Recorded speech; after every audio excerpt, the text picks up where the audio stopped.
How's it going, everybody? This is your host Tea Time, and today I come to you guys with my review for the sixth episode of the Last of Us TV series on HBO Max. Once again, another great episode. Like so far, every episode that I have been reviewing so far in this TV show has been nothing lower than I believe a 9 or 8. It's been like from 8 to 10, and this is one that's no different. Definitely a great episode, but it's not a 10. I can be honest right now. I'm not gonna give it a 10. It's not a 10. So I'm gonna just get into it and tell you guys why. The pacing, and I feel like characters that were introduced in this episode, I feel like we should have got a little more of them. Just of the simple fact that like this is not the game, this is the TV series. So I feel like they should have expanded a little more, like how they did with Bill and Frank in their one episode. But then again, I kind of understand why, because this is the sixth episode. There's only 3 more episodes left in this TV series, so they still have a lot to cover when it comes to this TV adaptation of the game, and I understand that, but still, I feel like they could have added just a little bit more involving one of the characters right here that you see right here. But honestly, like even with that being said, it was still a great episode. Like Pascal playing Joel, like he really did his shit in this episode. I really feel like it, because in this episode we get to see a little more of Joel's sensitive side, like very sensitive side. Like this whole game, I mean, the game, this whole TV show, he's known to be like a real badass, a guy that's done horrible things before meeting Ellie, and just been all about surviving and everything. But in this episode, we actually get to see him open up to himself. Same thing in the game. Like they're at the part of the game where he kind of does open up a little bit, but not really. So what I mean by that is like in the game, he is kind of he opens up, but not to like like here. If you force him to open up, he'll open up. In the game, that's what kind of happened. Ellie kind of forced him to open up a little bit because she found out some information. I'm gonna get more into that in the spoiler section, but I'm just saying that right now because for anybody that have not played the game or seen this episode yet, that's why I'm doing it like this. But in the game, Ellie kind of forced him to open up a little bit. But what I like in the TV show is that he completely opens up, and we get to see how he's been feeling these past few. I guess it's more like months because they're in the winter time now, so it's months. Literally, how the episode starts, it starts 3 months later after what happened to Henry and Sam. So, but now we get to see like how he's been feeling about everything since he started his journey with Ellie, and I honestly like that. Cause like it made me, I like your boy almost shed a tear a little bit. I'm not even gonna lie, cause the way they did it, and then they went right to his connection growth again with Ellie, because right after that he goes and talks to Ellie about the situation that's happening right now, and even that being done by Bella Ramsey and Pedro Pascal, their interaction right there, I was just like, they really did it. Once again, the episode going right off the game, word for word, scene from scene, moment to moment, is right off the game. I kid you not, people. If you have not played the game, I advise you to go play it, because it'll be just like you're watching a TV show. And for people that's already played the game and they're watching this TV show, then you already know, literally word from word, scene from scene, and I'm just loving it. But like I said, the only reason I would not give this a 10 out of 10 is because of the pacing and because of the people that we meet. Well, not just people, like the person that we meet. Basically, in this episode, we finally run into Joel's brother, which is, his name's Tommy, and he's played by Gabriel Lunan, or Luna. I apologize if I butcher his last name, but his name is Gabriel. I'm gonna say Lunan. And him right here, and he does a good job. Once again, another character that really doesn't look like the game version of Tommy, but he still pulls off his acting as Tommy, and I like it. But once he's introduced and he's in the episode, it's like he's only in there for like a split. I'm not gonna say a split second, but not enough to where I wanted him to be. Now, don't get me wrong. It was episode, I was either episode 3 or 4, I believe. No, it was episode 3. Episode 3 will introduce the Bill, and in the beginning, I'm thinking like, okay, we're gonna have a Joel and Ellie run to Bill. He helps them get through the city, get the truck battery gone. That's what I thought of when I was because I played the game first. So when it turns out they didn't do that, they spent the whole episode on Bill and Frank's backstory, and I loved it. So now I'm thinking like, okay, we finna get that with the other characters. We got a little bit of that with Henry and Sam. You know, we saw how like I think it's like the first 15 minutes of the episode was all about Henry and Sam. What happened with the city? How was they surviving up to the point where they ran to Joel and Ellie? It wasn't as long. It wasn't a full episode like Frank and Bill, but I get that because there's only like a few episodes left, so they gotta keep it moving. So cool. And when we got to um, Tommy and his community, I'm thinking like, okay, it might be the same thing, but it wasn't. It was literally like the same from the game with like a few little extra stuff. Like we get to see more interaction with Maria, who is his wife.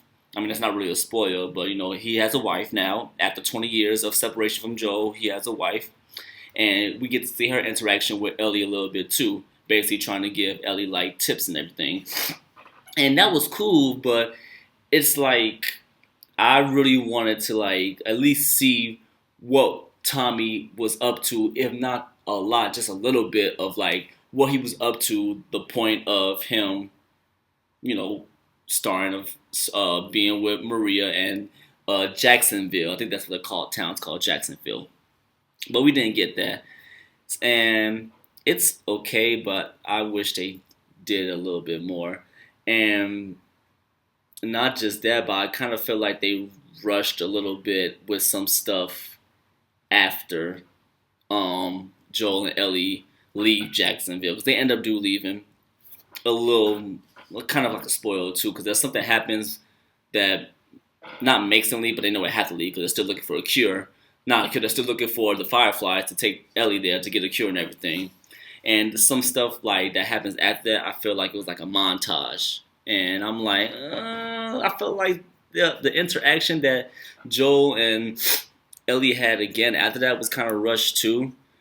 And then a little bit after that, some other stuff was kind of rushed a little bit. But once again, I get it, but I don't like it because there's like only 3 episodes left, and I feel like these next 3 episodes are gonna be rushed also because next episode is gonna be all about Ellie. I'm looking forward to that because now we get to see, well, Bella Ramsey. She's already been in the spotlight because she plays Ellie. You know, the whole episode, the whole TV show is about her and Joel, and I get that.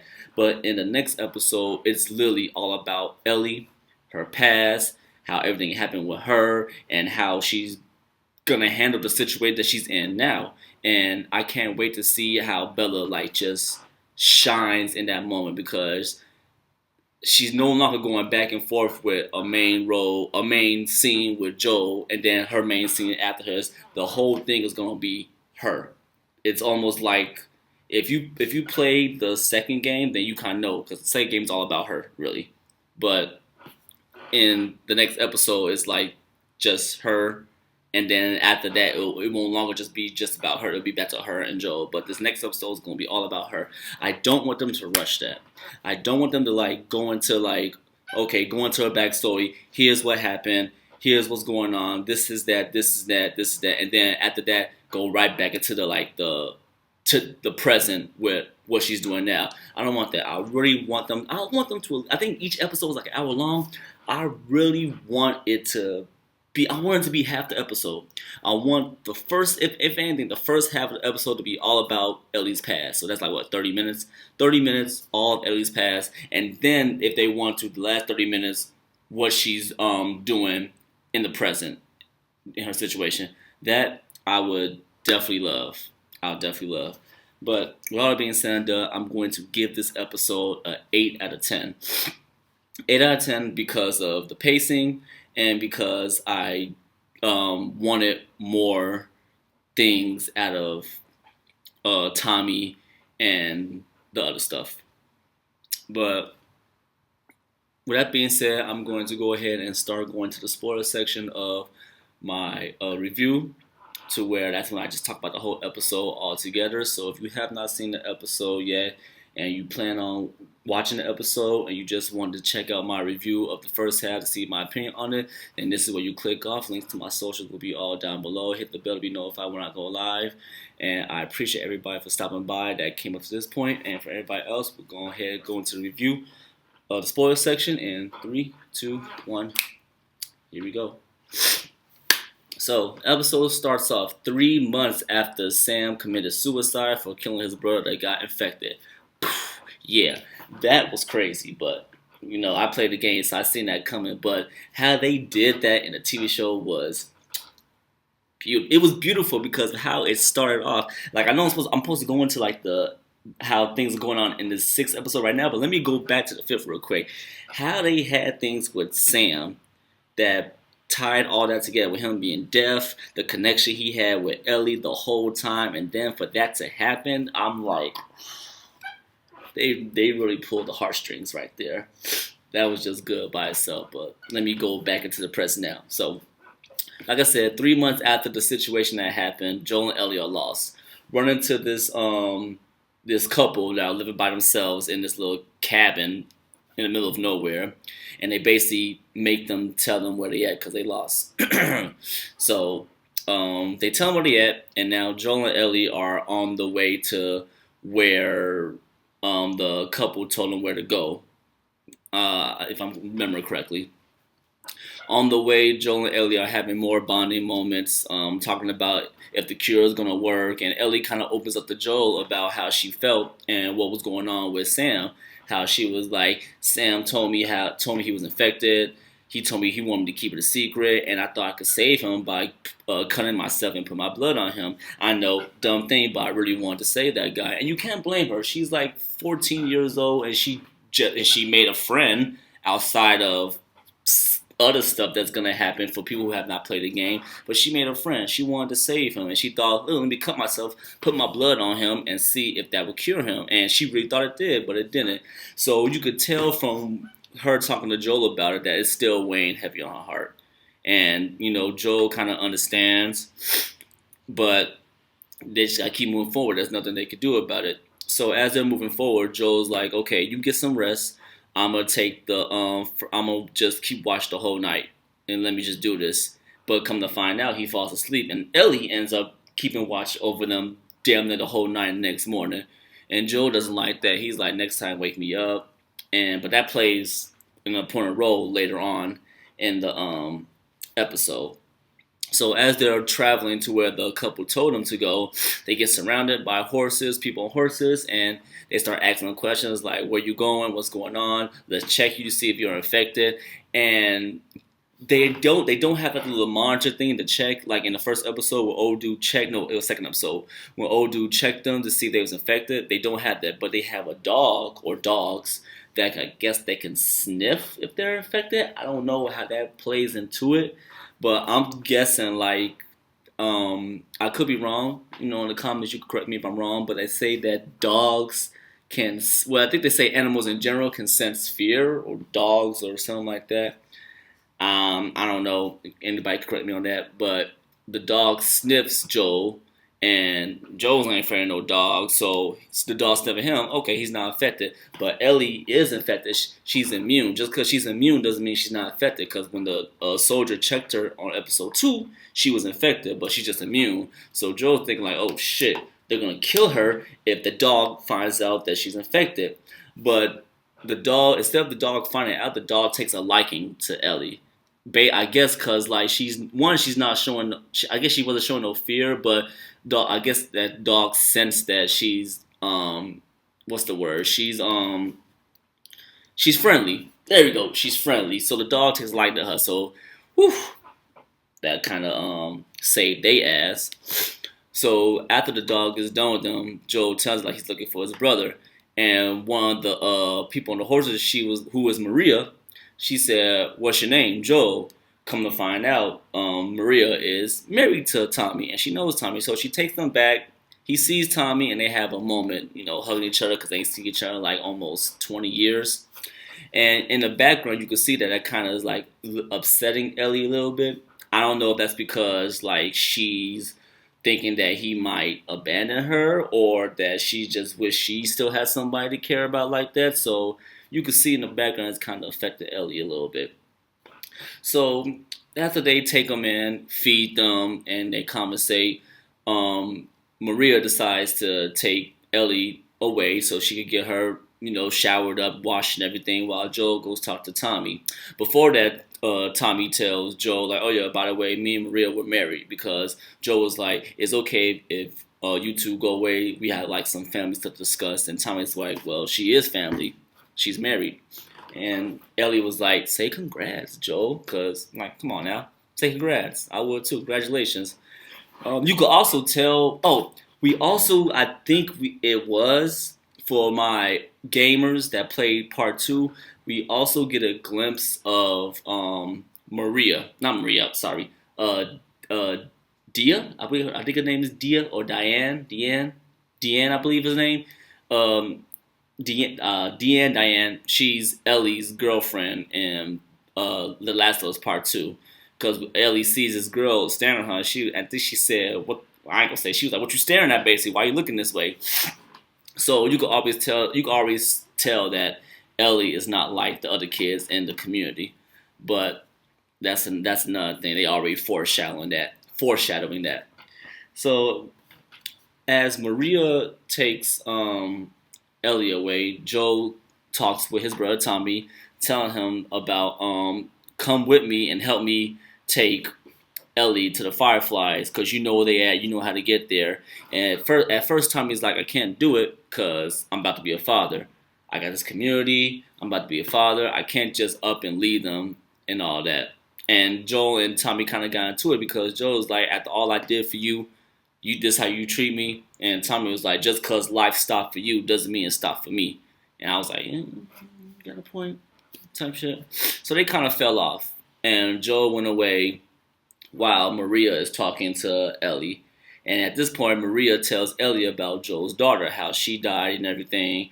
And she also kind of doesn't trust Joel because she knows about what Joel and Tommy did in the past. Like they killed people, stole shit from people. Basically, they was shits. They was shits back then. And she was like, "Be careful who you trust, cause the people that you are close to the most end up to turn on you. The people who you trust the most tend to turn on you the most," or something like that. And then she was like, "We're having a movie night. Come watch movies." And I don't remember this part, but at one moment she's watching a movie, and then the next she leaves. And I guess she left because she saw that Tommy left looking for Joel, so she followed him. And then she ends up sneaking to listen in on Tommy and Joel's second conversation they had, because Tommy finds Joel trying to fix his shoes or something like that. And um, in the process at this moment, Joel completely opens up about everything.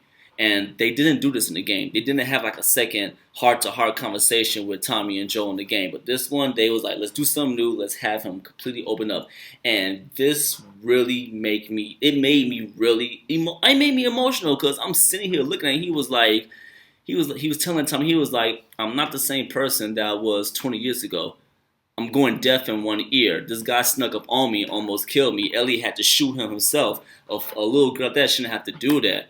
I'm old. I can't stay up at night no more. She had to stay up and she had to watch me while I slept. And I didn't even want her to do that.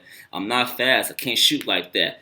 He was telling her like, "I have dreams, man, where I feel like I'm failing my daughter every time. And it's tearing me up and stuff." Like, he was completely open up. He was like, "Tommy, I need you to take her, bro. Because if she stays with me, I might get her killed, or we both might die." And I'm like, wow.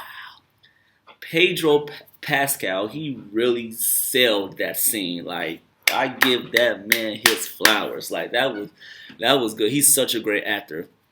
So Tommy agrees. Oh yeah, he also tells Tommy that she's immune. I seen her get bit and months ago and she hasn't turned. So Tommy agrees. Okay, in the morning at dawn, I'll take off your hands. You get the horse. You can go about your day. I don't like I said I don't remember, but Ellie ends up hearing the conversation.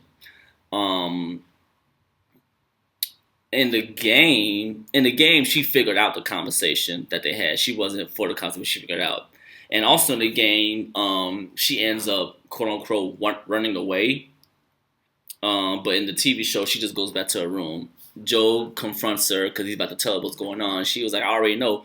Why are you here? You're dumping me. You're ditching me. You're trying to leave me and go about your life." And Joe was trying to tell her like, this is better." And she was like, "Why? What are you so afraid of? I'm not your daughter. I'm not Sam." Basically, just like the game. And he was saying like, "You're treading on some thin ice." And you don't know nothing about what loss is. And then she was like, "Everyone I cared about has either died or left me except you. And now you want to just ditch me with some people I don't know because you think I don't know what loss is, but just let you know that if you was to do this, I'll be more afraid with somebody new than I am right now." And he was like, basically, Joe was an asshole. He was basically like, "I don't care. I'm not your father. You're not my daughter. We're going out separate ways in the morning." And I was like, damn. Even in the game, I was like, "You're a dick, bro. You're a fucking dick." But he slept on it the night, and in the morning he was like, "You have a choice. Go with Tommy, go with me. I go with you, Joe." She was like, "Here, we gone." So he says his goodbye to his brother. He gives him a sniper rifle, a horse, and they head on way to um, Colorado, University of Colorado. And this is the part where I felt like it was like kind of rushed because there was like a little montage, like Joe teaching her how to shoot from a sniper, and then they just traveling, still talking about stuff, and then they get to Colorado. Um, they get there and they're still talking. Joel's telling her like, growing up, I wanted to be a singer, and she was like, "I basically want to be an astronaut." A little more heart to heart conversations, which is cool. I get that. They get there and they see where the Fireflies basically had like left all their stuff because they left to go to Salt Lake City because they end up finding a map where everything is pointing to Salt Lake City. So like, okay, we gotta go to Salt Lake City now. So in the moment of that happening, raiders come to the university looking for shit and everything, and Joel and Eddie ends up running into one of the raiders, and Joel ends up fighting one and killing him, but not before. Sadly, he gets stabbed. I think he got stabbed right in the stomach, like right here. And Ellie and Joe hop on a horse, run away from the other raiders that's trying to come after them. But in the moment of them getting away, Joel's losing a lot of blood, and he falls to the ground. Ellie gets on the ground trying to wake him up, trying to keep him awake because he's losing a lot of blood. And she is like, "Tell me what to do. I can't do this without you." And the episode ends right there. And I'm like, ugh, this is nice. This is really nice. And yeah. So for everybody that stayed for the spoiler section, you must already know that episode 7 is gonna be the DLC of the game, Last of Us, but the DLC is called Left Behind. That's all about Ellie and her past of how she got bitten, who was her I forgot her friend's name that was kind of her crush or girlfriend back then. How they both got bitten, what they was doing, and what Ellie is gonna end up doing to survive while she's trying to find a way to take care of Joel, because that's gonna be crazy. I can't wait to see that. I can't wait to see how Bella Ramsey, um, I guess you could say, levels up her role with Ellie because it's a solo episode. Not in a way of a solo episode, but it is a solo episode in a way. The one thing that will not make that episode a 10 out of 10 for me, because I know it's gonna be just like the game. I know the acting gonna be on point. I know this stuff, but what could possibly not make that episode a 10 out of 10 to me is if they rush it. If they be like, "Here's Ellie's past. That's her friend. That's how they got bitten. Done. Here's what Ellie doing now. She's doing this for try to find Joel, and gets back to Joe. Oh, she runs into these carnivore motherfuckers, and then they try to take her, and then all of a sudden, bam, that's it. Joe wakes up, he finds where Ellie's at, and he kills everybody trying to get to Ellie, and they get away. Like this episode definitely has to it shouldn't be rushed. The whole episode should be all about Ellie's past. Episode 8 can be about the rest about Ellie surviving to take care of Joe, and then Joe waking up trying to save her. Like, I want them to really how they went in depth with Bill and Frank should be the same way they do with Ellie and her past. If it's like that, 10 out of 10. And then if the 8th episode is about Ellie's big moment too, because in Ellie after they do Ellie's past, Ellie, you guys know that Ellie has a moment where she, I don't know if I mean in the game, yeah, but like in the TV show, this will be Ellie's technically first time really killing somebody. Because in the game, she kills this motherfucker with a machete, like going crazy. If they do that right in episode 8, then that would be also a 10 out of 10. And then episode 9, I mean, that I feel like that one's gonna be rushed too. And I hope it's not, because episode 9, they get to Salt Lake City, they run to the Fireflies. Fireflies tell Joe, oh yeah, we can make a cure, but we gotta kill Ellie. And then, you know, Joe has to like choose whether to save her or leave her. And then ends up other shit that's happening. So, I mean, I'm already knowing that there's gonna be a season 2 for The Last of Us, but I just don't want this season has been great. Like overall, I would give this season like a 9 out of 10 so far. 9 out of 10. But I just don't want the last 3 episodes rushed. I really don't want those episodes rushed. But only time will tell as soon as we get those episodes. Episode 7 is going to be premiering Sunday, so we all gonna view that, look at it, and I will get my reviews out for that one soon too. But with all that being said and done, for everybody that watched my video all the way to the end, I appreciate you guys. Links to my socials are down below. Like I said, please follow me on all those. Hit the bell to be notified when I go live. Like, comment, subscribe, thumbs up, thumbs down. Tell me what you liked about my review. Tell me what you didn't like about it. How you guys feel about the TV series so far. What are your thoughts on Tommy? What are your thoughts on Maria? What are you guys' thoughts on Joel opening up himself compared to the game where he kind of really didn't? Like the moment where they had him sit down talk to Tommy. What did you guys think about it? What did you guys think of Ellie and her moment when she confronted Joel about leaving him? How do you feel they deal with Joel's injury? What are your thoughts on how episode 7 is going to play out with Ellie's past? What are you expecting from them if you played the game? Let me know about all of this, and I'll try to put it into my next review. But with that being said, thank you guys for spending your time with Tea Time. Bye.